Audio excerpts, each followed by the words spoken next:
Good morning, and welcome to the Unitarian Universalist Congregation of Greater Naples. My name is Tony Fisher. I serve this congregation as its minister, and I'm grateful to do so. It's good to be back with you, good to be here in the sanctuary, wishing it were filled with your smiling faces. Let's begin our worship this morning by singing two verses of I've Got Peace Like a River.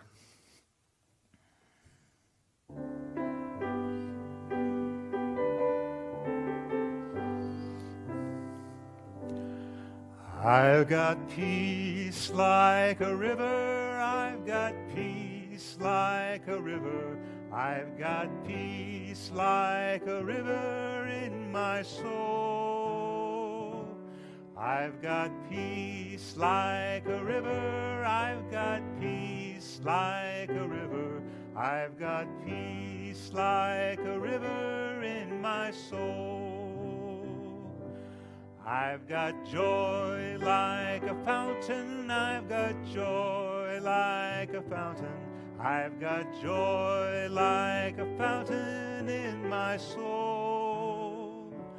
I've got joy like a fountain, I've got joy like a fountain, I've got joy like a fountain in my soul. So again, welcome everyone. It is good to have you with us. I'm wishing I could be with you. I hope that you've found yourself a comfortable place to be, that you perhaps have brought a candle or a chalice with you to watch the service. And I welcome you to the Unitarian Universalist Congregation of Greater Naples. We are a welcoming congregation freely seeking intellectual and spiritual growth. We strive as a congregation to create a larger community of peace, justice, and love. We do all that in the spirit of kindness and togetherness, whether we're learning in an adult enrichment class or in a youth religious exploration class, whether we're doing that in discussions on the pavilion or over the phone during this time of pandemic. However we do it with caring and thoughtfulness and kindness. We have a few things that I want to bring up to you today. One of the most exciting things that I want to share during this time of announcements and welcome is that the congregation has been able to procure through the Unitarian Universalist Disaster Relief Fund, $5,000 that we are be sending to the Coalition of Immokalee Workers and the Alliance for Fair Food for their efforts in Immokalee to aid the community there in their struggle to combat the virus. Now, they're doing so many great things in educating the farm workers and their families and also the growers. They're doing wonderful things in advocating for the community at the local and state levels. They're doing work in bringing in health care provisions for the people there, working with international medical teams like Doctors Beyond Borders to provide the needed health care testing. They're also providing masks and protection to people that are working on the front lines. So they're doing a tremendous amount, and we've been able, through our association, to ask for grant money from the UUA, and that money has been granted, and we'll be sending that along once the check arrives here. And along with that, if we can, some of the money that you've already contributed to the Ministerial Discretionary Fund and other funds here will go along with it. And we'll also be supporting a number of the other efforts locally to help feed people in the greater Naples community. So some great news and something that we can celebrate as a congregation. This week, you should be looking for emails about all the things that are happening. I'll be in the pulpit next week. We'll have a couple of services provided by our meditation group and also by the writers group in early August. And believe it or not, we'll be beginning our congregational year in mid-August as the schools start perhaps, their school year. We will coincide with that. So I'll be in the pulpit from August 16th on, and we will just move forward in whatever way we can. At the moment, there's no end in sight to our not being here, but hopefully as things calm during the course of our calendar year, we'll be able to figure out how we might slowly begin to meet together in person.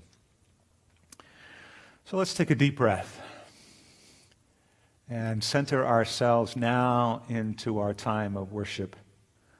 One more thing. I do want to introduce to you our guest musician for the day, Priscilla Navarro. Priscilla has been a fixture on both the national and international chamber music tour. She's played with chamber orchestras and large orchestras across the United States, Europe, and South America.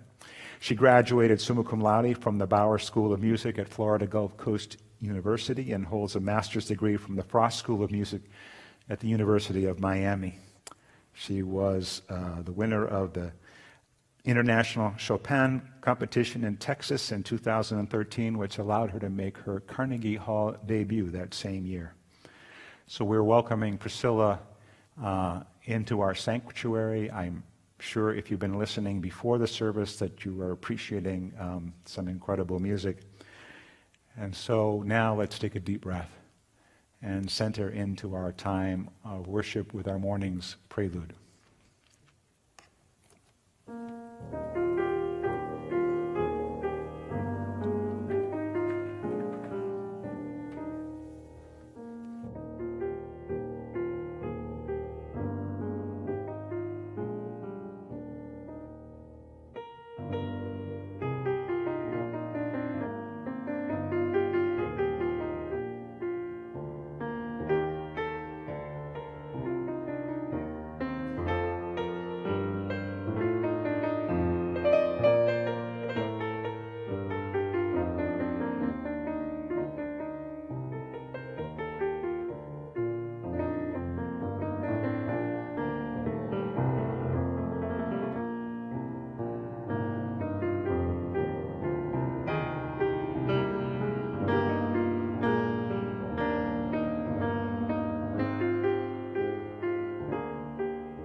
We come together today to honor the universal community of seekers to which we all belong.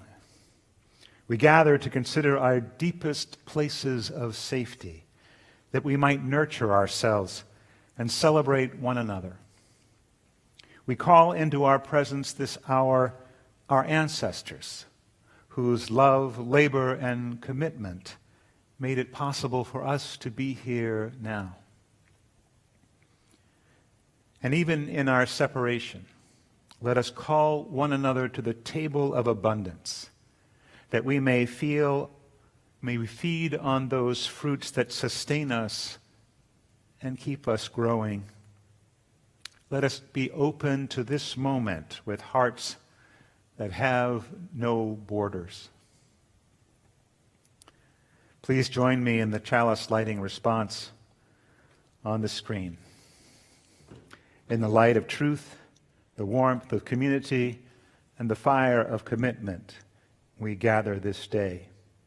May the flame we now kindle be to us a symbol of the unity we seek.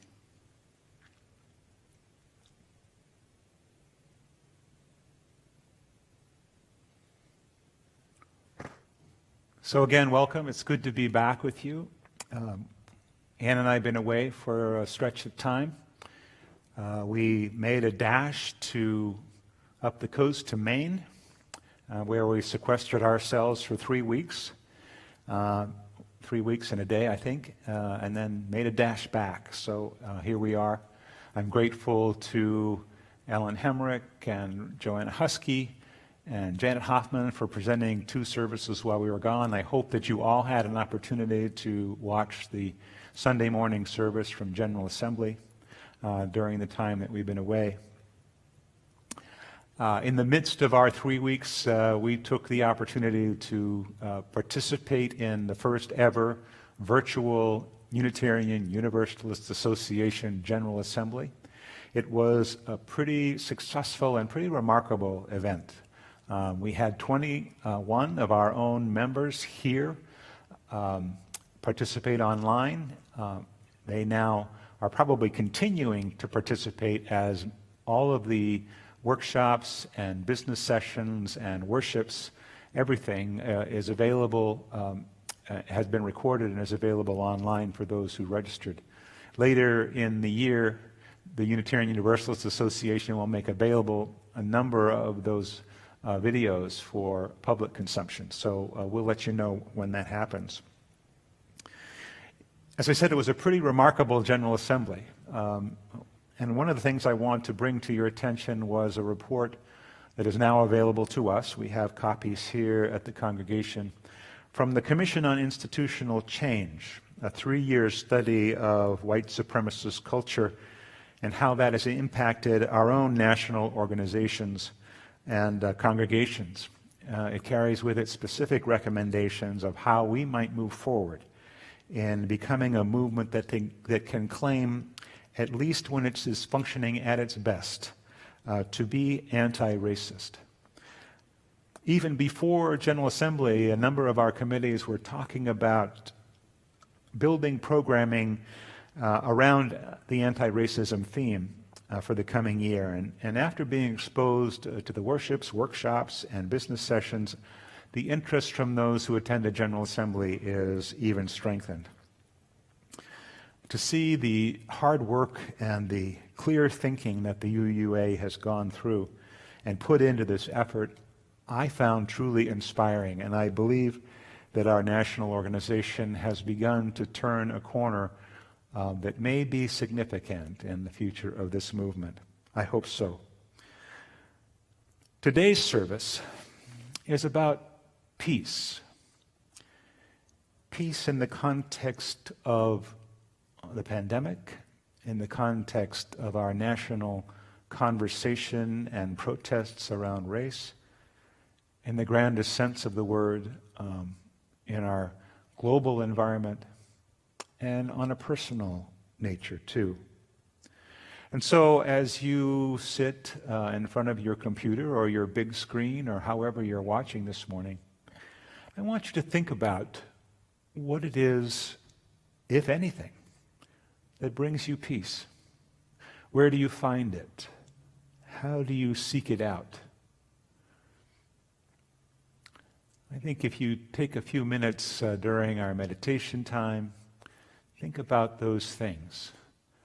We'll come back to that in a bit. So again, it's good to be here with you. Thank you for joining us in this hour, whether you're doing it at 10 o'clock on Sunday morning or sometime during the week. Let's enter into our time of sharing and meditation by singing together, We Would Be One. It's 318 in our hymnal, if you've got any one of those at home, but Priscilla will play the hymn through once, and then we'll sing the words on the screen. We would be one.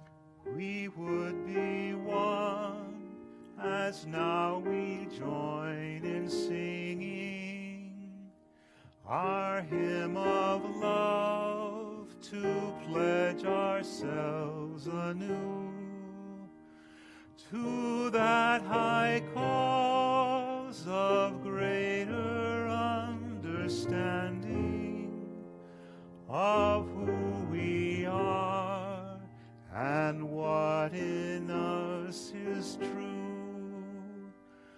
We would be one in living for each other, to show to all a new community. We would be one in building for tomorrow a nobler world than we have known today.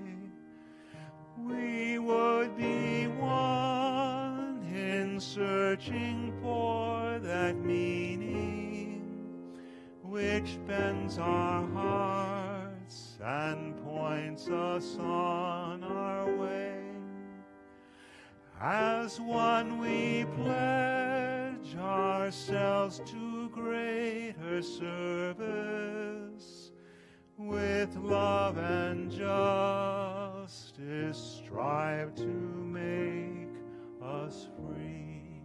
We enter a new time of joys and sorrows, a time when we are usually sharing here in the sanctuary those things that bring us wonder and delight, those things that bring us down. I've said before that this is the hardest time for me on a Sunday morning, to be here without you and without your sharing. I know that there are a number of you who are struggling in the congregation today, and I hope that you understand that we are with you. You're not alone, that there are caring souls close by sending you love.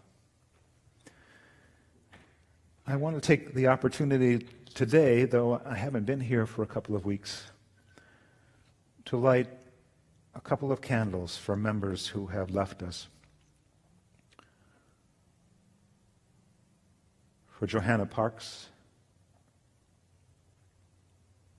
and for Joe Richards. Much loved members of our congregation, active, vital. They help to build this place that we enjoy. So we honor them today. And more information about their memorial services has gone out, will go out over the course of the coming week. And we light a candle of community for all those joys out and sorrows that cannot be expressed on a Sunday morning. And I hope that maybe this is the point where you'll light your own candle of joy or sorrow, knowing that others are doing the same. Let's take a little bit of silence together as we share across the ether our caring, our love, our concern.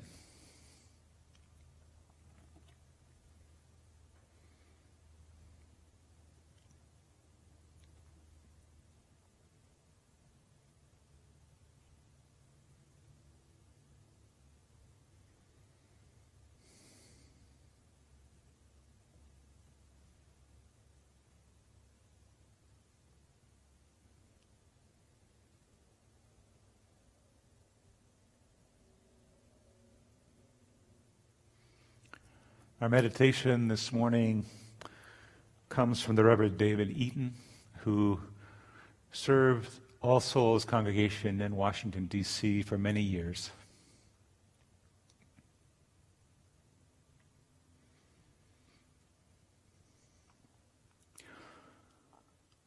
He writes, all living substance, all substance of energy and being and purpose are united and share the same destiny. All people, those we love and those we know not of, are united and share that same destiny.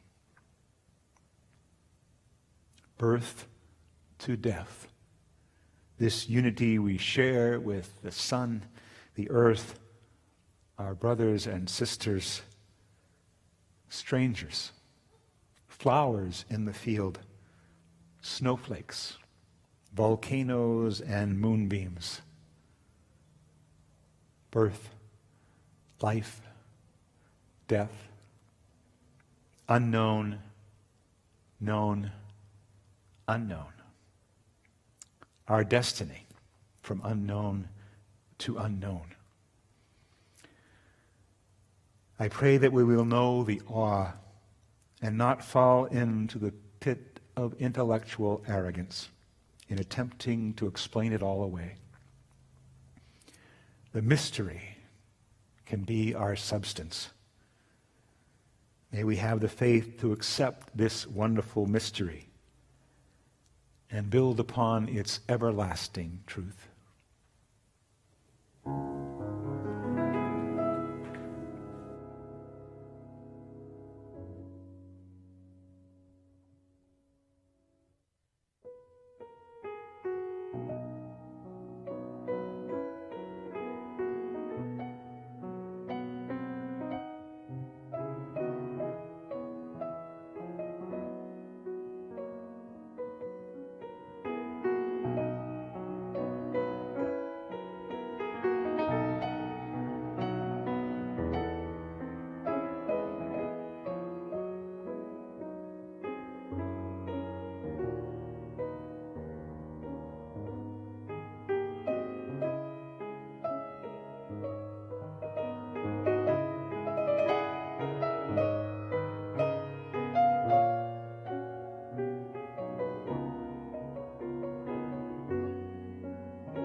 Our reading this morning comes to us from John Albert Holmes. Holmes was a poet, a critic, and a professor of literature and modern poetry at Tufts University for 28 years in the mid-20th century, during the time that Tufts served the Universalist denomination as one of its primary seminaries.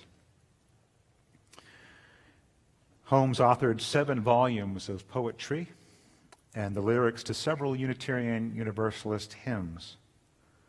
The poem, The People's Peace, was first published in the New Yorker magazine in 1938, and it was shortened and adapted to hymn form for inclusion in Hymns for the Celebration of Life, the first combined Unitarian Universalist hymnal published in 1964, and even a reduced version of it was carried forward into our current hymnal titled, The Peace Not Past Our Understanding.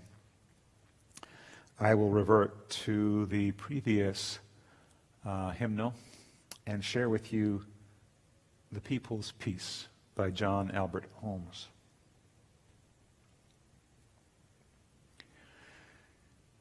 Peace is the mind's own wilderness cut down, a wider nation than our forebears dreamed. Peace is the main street in a country town, our children named, our parents' lives redeemed. Not scholars' calm, nor gift of church or state, nor everlasting date of death's release, but careless noon, the houses lighted late, harvest and holiday, the people's peace. The peace not past our understanding falls like light upon a soft white tablecloth, at winter supper warm between 4 walls, a thing too simple to be tried as truth. Days into year, the doorway's worn its sill. Years into lives, the plans for long increase come true at last for those of God's goodwill. These are the things we mean by saying peace.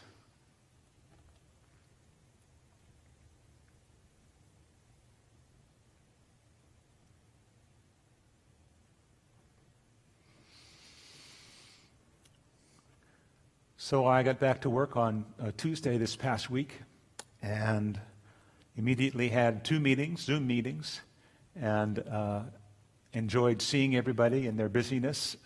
Worship associates met on Tuesday morning and the program council met on Tuesday night. And since then I've had numerous phone calls and found out what's going on, and I can tell you that this community continues to bubble along despite the pandemic. People are working hard and reaching out. The caring committee is active in doing that and making calls, as is the membership team. Worship associates spent some time on Tuesday planning for the coming worship year, during which time we will focus on both our principles and on an anti-racism theme. So there's lots happening, and I wouldn't ever want you to think that this congregation is sort of dormant, because it's not. Our board meets the coming week and continues to do the work of the congregation. And so with all that in mind, I hope that you will take this opportunity and any opportunity to write a check and send it in, or go online and push the donate button, and contribute to this vital community, both vital in its sense of a solid family of people here growing together in love, but also in its outreach to the wider world, in our connection to organizations that are doing good work here on the ground, and our support of them. So for the ongoing blessings and work of the Unitarian Universalist Congregation of Greater Naples, the morning's offering will be gratefully received.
Wow.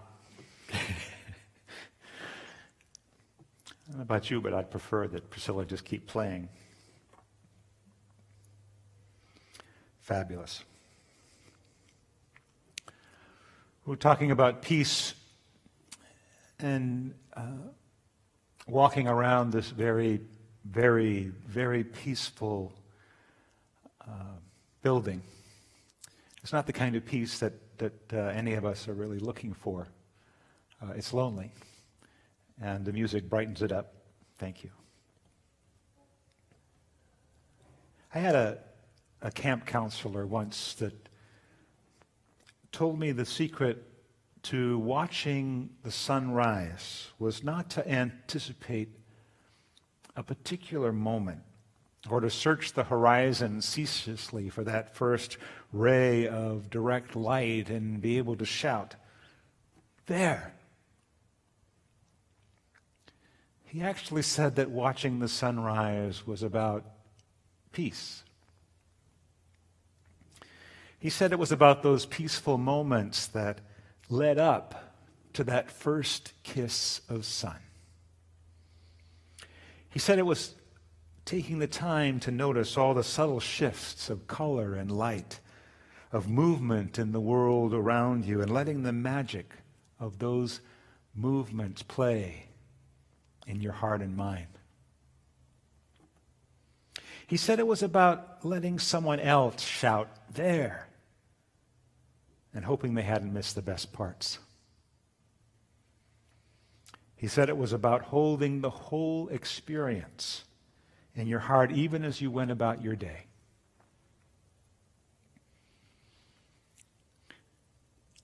That beautiful little homily was delivered to a small group of sleepy and therefore modestly impressionable 11 or 12-year-old boys on the top of Cadillac Mountain on Mount Desert Island in Maine, the place where the sun first touches the United States in the morning, the summer morning.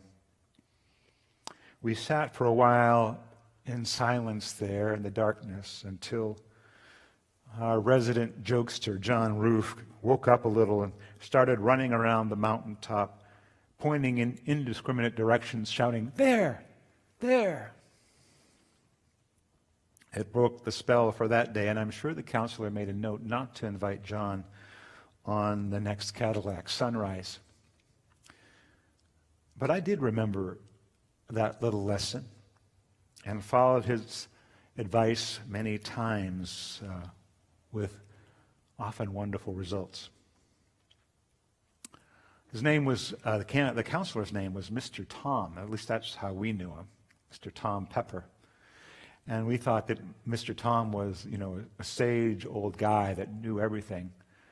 Most likely, Mr. Tom was about 25 and sharing something that he had learned as a camper as well.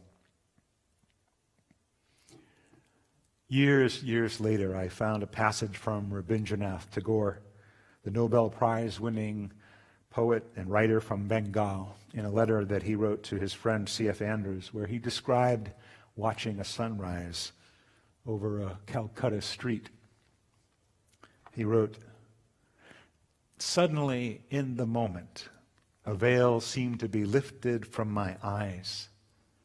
I found the world wrapped in an inexpressible joy and glory with its waves and beauty bursting and breaking on all sides. The thick cloud of sorrow that lay on my heart in many folds was pierced through and through by the light of the world, which was everywhere radiant. There was nothing and no one whom I did not love in that moment." Imagine taking the power of that feeling out into your day.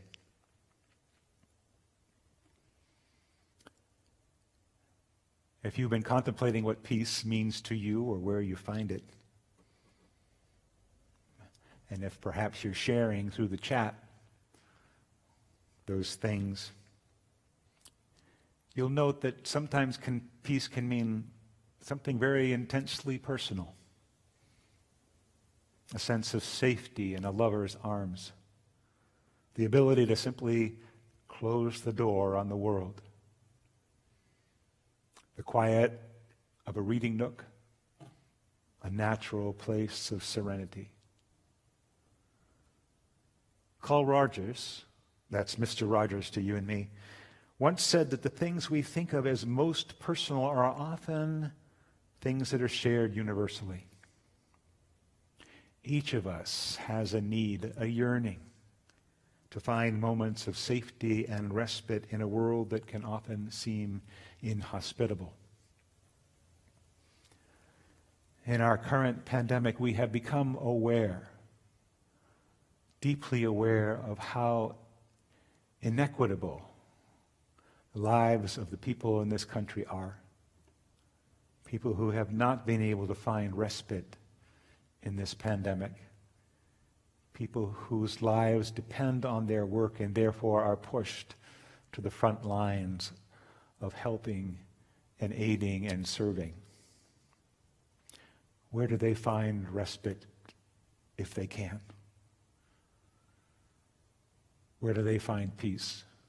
Even in the normal course of their days, without a virus. We have come to feel that the world needs change. And we wonder,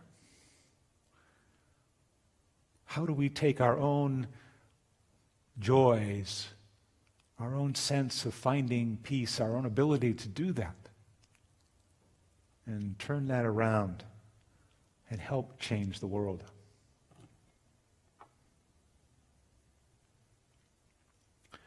I mentioned Rabindranath Tagore. Well, Tagore's contemporary, born on the other side of the Indian subcontinent, Mahatma Gandhi, once said, "We must become the change we want to see in the world."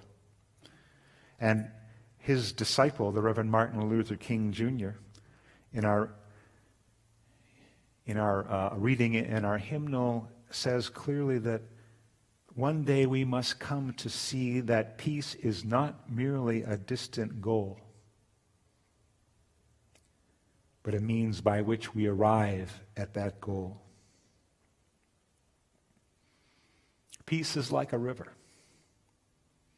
You can go down to the river, but the river keeps moving, constantly moving.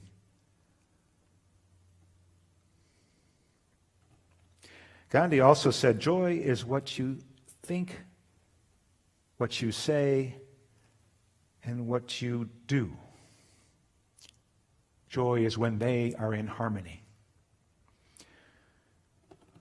But because we're human beings and imperfect almost by definition, we do find it difficult to be consistent in our lives. So here's a harder question than where you find peace. Especially scary, I think, to many progressive people. What are the things that hold you back, that keep you from expressing any peacefulness you find back out into the world? There are so many good reasons. We have our own longings, our own problems, our own competitive natures. We have our own needs of attention. We have our own scars from when we didn't put ourselves forward, or we were rejected or ridiculed. We have unhealed wounds.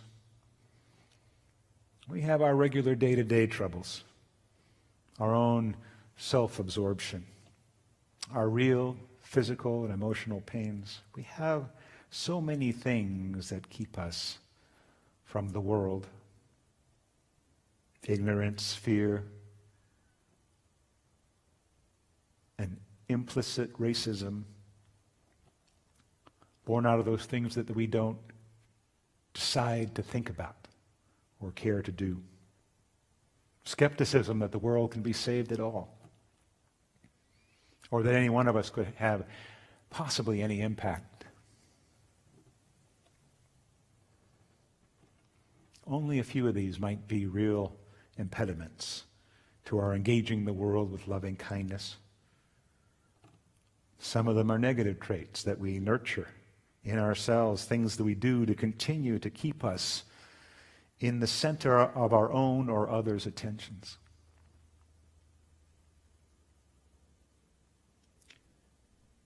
So many of us fear putting ourselves out there. Meeting the world with compassion is not just about being nice to everyone in the grocery store line. It's about courage, too. Peace is about courage, too. It's about being ready for those moments when the dignity of rights of another person, another human being, are threatened. And that can be a little scary. Pushing beyond our own fears can be a daunting task.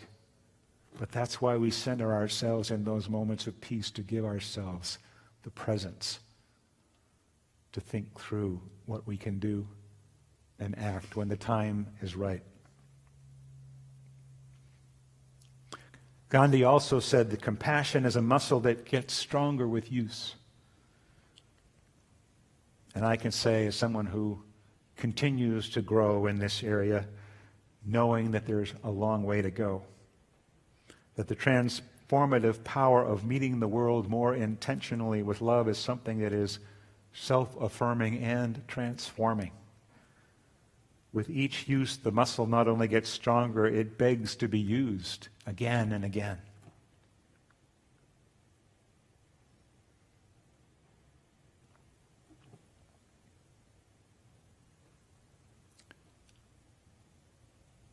In his book, Outliers, The Story of Success, Malcolm Gladwell suggests that the key to success in any field is a matter of practicing and working at it for 10,000 hours.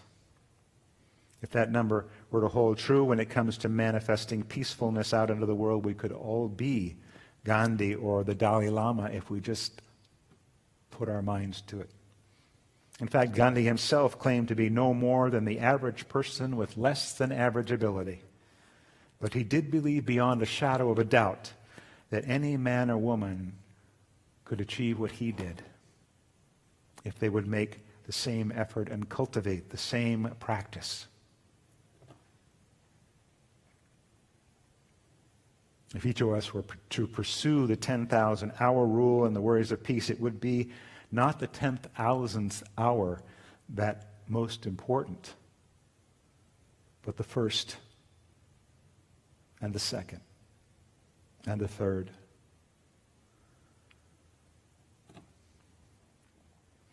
Our task then, like watching the sunrise, is not to anticipate a particular moment in the future when the light of peace will finally break forth on the world's horizon.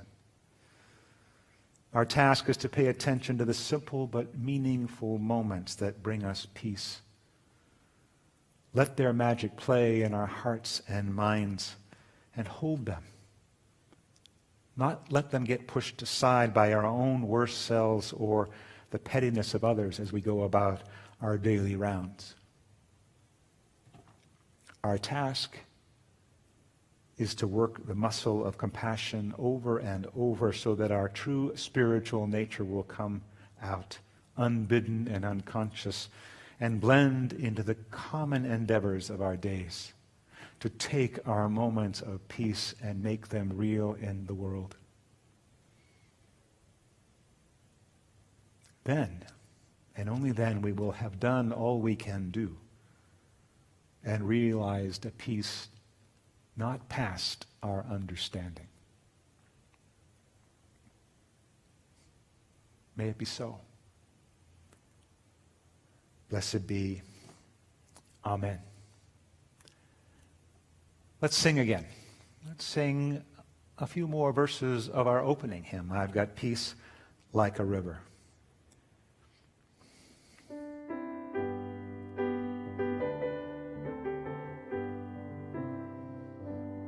I've got peace like a river, I've got peace like a river, I've got peace like a river in my soul.